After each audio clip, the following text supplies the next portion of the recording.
are the Elk River Wastewater Treatment Plant, and we're going to go learn about wastewater. Let's go! My name is Matt Stevens. I am the superintendent for the Elk River Wastewater Treatment Plant. My job is to oversee 6 employees. I have 4 operators and 1 maintenance guy, and I oversee the rest of the wastewater treatment daily routines. The main thing for a wastewater treatment plant is to remove the contaminants in the wastewater and make it safe for the receiving water. The process here at the Elk River Treatment Plant is the first, we have primary treatment. That is where the water comes from the lift stations, runs through the bar screens. That takes out the solids in the water. And then from there it goes into a grit removal process. That's where your organics are taken out, sand material. Then after that it goes into an aeration basin.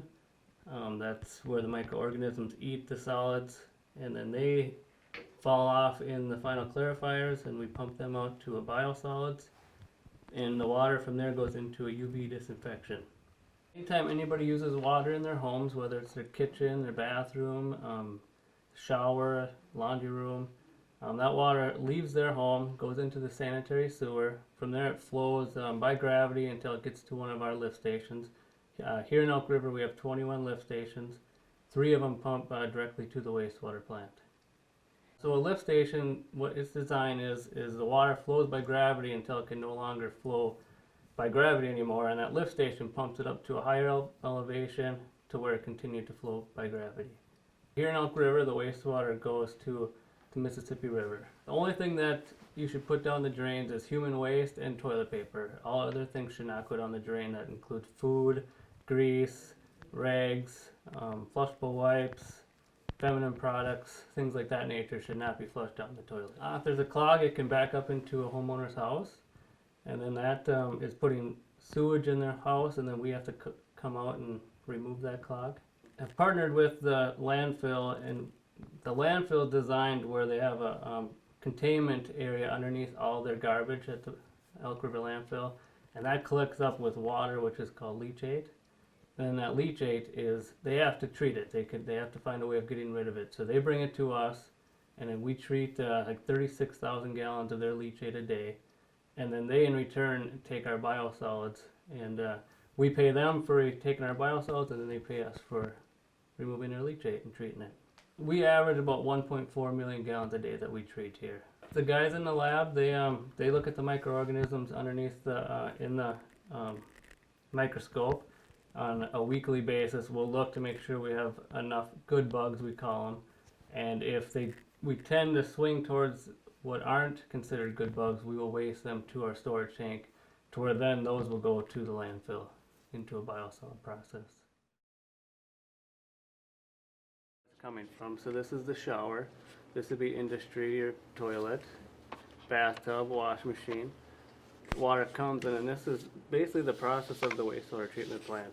Screening and grit removal is what I was telling you guys happens first. And then the aeration basin, that's where the microorganisms eat.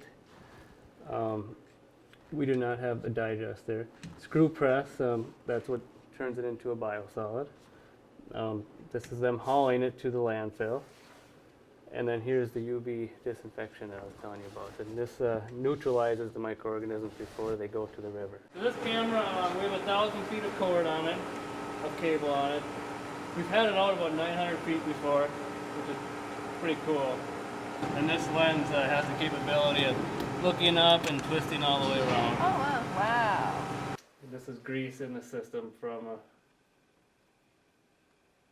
a restaurant in Elk River. But you can see 337 feet. After cleaning it with our jet truck, there's pretty much little to no grease on the wall anymore. But if we want to sawdust, eventually someone would have had water backing up into either into the business or into a home nearby. This is a good microorganism that we want to see. You can see the little hair-like things pulling food in and eating. Off to the right, then we have the bugs that we don't want to see and the ones that we want to see alive. There's 3 sets of tanks. Each tank is 1.3 million gallons it'll hold. So in total, it's 4.4 million gallons in total. So this is the splitter box after the aeration tank. happening here is this water is just getting divided between the clarifiers. The domes were put onto the final clarifiers in the last expansion to keep the sunlight out, which will keep the algae from growing in the water and eventually keeping that solid from entering our system. So these are our screw presses. These are new with the expansion. Before we used to put all our solids on fields and spread it that way.